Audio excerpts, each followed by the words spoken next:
क्या मुसलमान दंगे फसाद करते हैं? क्या मुसलमान दहशतगर्द हैं? क्या मुसलमान जो है वो अमान को खराब करते हैं?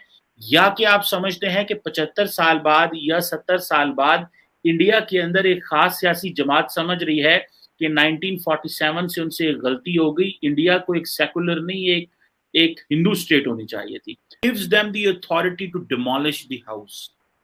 आप उसके ऊपर पर्चा कराएं, एफआईआर कराएं, उसको जेल में डालें, उसको पकड़ें, आप उसका ट्रायल करें। आप जज ज्यूरी एग्जीक्यूशन खुद ही बन गए, क्योंकि वो मुसलमान है, क्योंकि ये यूपी है, योगी साहब की स्टेट है और खास किस्म की वो नफरत है और मुसलमानों के घर जलाओ और पकड़ो और अंदर करो और इनको सजाएं दो, डंडा चलाओ, क्योंकि मैं वो हूं, मॉन्क हूं, मैं कर सकता हूं।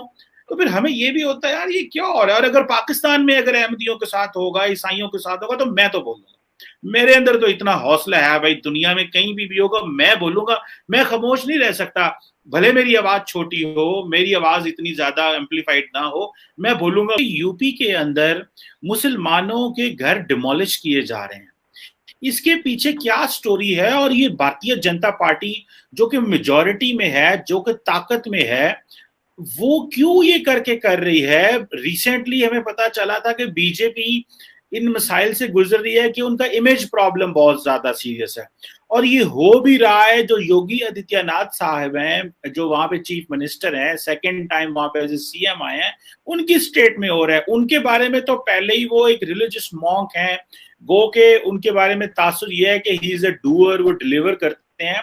But at the same time Indian constitution जो है वो सबको इक्वल स्पेस देता है। तो आप ये क्या समझ रहे हैं, ये मुसलमानों के घर जो प्रोटेस्ट कर रहे हैं उनके क्यों जाए जा रहे हैं?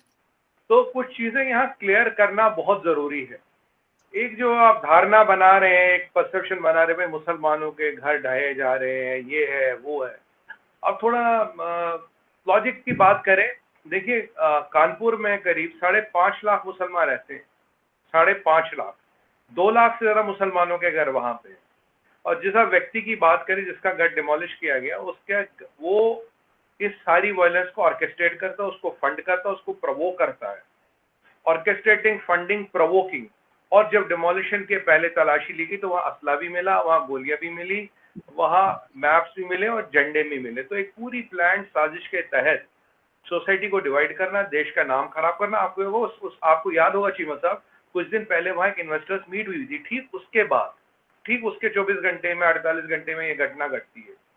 तो आप जब बात करेंगे या हम कभी भी बात करते हैं तो आप किसी व्यक्ति की बात करेंगे। अब जो 4,99,999 पीसफुल मुसलमान कानपुर है, आप उनकी बात नहीं करेंगे। मैं हिंदुस्तान की बात ही नहीं कर रहा, अभी मैं कानपुर की बात कर रहा हूँ। जो 2 लाख घर है, 1,99,999 घर जो है जिनको छुआ नहीं गया, आप उनकी बात नहीं करोगे।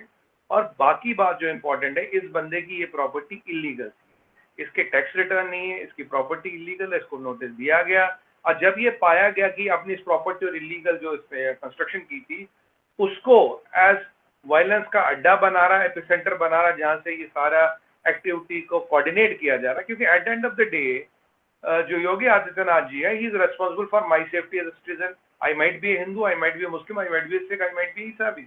माई livelihood, my job, my business, my property.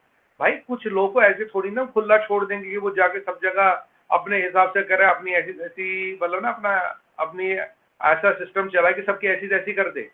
ये चीज अलाउ नहीं की जा सकती। अगर मुसलमानों के खिलाफ होता तो एक घर चीमा साहब, एक घर गिरा के क्या होगा? मतलब एक बंदे के पीछे जाके क्या होगा? पहले आप कह रहे पहले हमने दंगा करवाया, फिर पुलिस पे गोली चलवाई, फिर इतने पुलिस वाले जख्मी करवाए, फिर एक बंदा ढूंढा और उसका घर गिराया, और ये मुसलमानों पे हमला।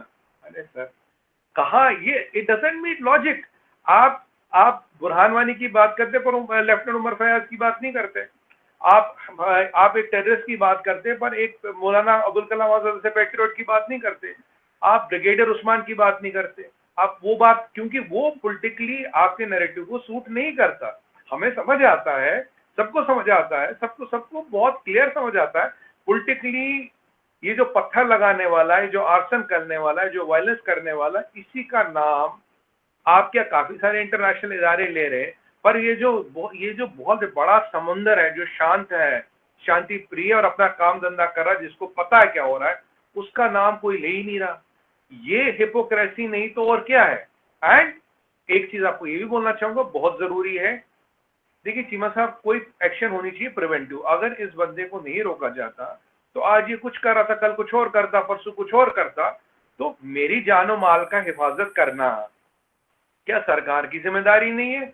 मेरा ह्यूमन राइट क्या सरकार की जिम्मेदारी नहीं? My right to earn, my right to live, my right to have a peaceful life, my right to livelihood, my children going to school. मैं अपनी नहीं, कानपुर के लोग की बात कर रहा हूँ, हिंदू मुसलमान सिख ईसाई कोई भी हो, अगर उनका राइट प्रोटेक्ट करना इलेक्टेड गवर्नमेंट का काम है, तो अगर उसके लिए जो भी उनको स्टेप्स लगे which are preventive in nature, and after due course of law, notice भी दिया गया, प्रॉपर्टी भी इलीगल है, असला बारूद भी मिलता है, बंदूक मिलती है, कारतूस मिलते हैं, ये यूपी पुलिस का स्टेटमेंट है, इंटरनेट पे आप चेक कर लीजिएगा, वीडियो भी है, ये मैं कोई स्टोरी बना नहीं रहा। सुमित भाई एक तो सवाल है, बस 2 सेकेंड। तो अगर ऐसे में एक व्यक्ति के खिलाफ एक्शन हो रही है, तो आप ये नहीं कह सकते भाई मुसलमानों को टारगेट किया जाए, मुसलमानों के खिलाफ एक्शन हो रहा है। नहीं साहब, ये गलत है, mathematically it does not add up. जी देखें, मैं देख रहा था कि जो इलाहाबाद के साबिक चीफ जस्टिस हैं वो कह रहे थे कि ये टोटली इलीगल है डिमोलिशिंग हाउसेस। जो लॉयर्स हैं वहां पे उन्होंने एक लेटर लिखा हाई कोर्ट में और ये कहा है कि demolishing is against the law.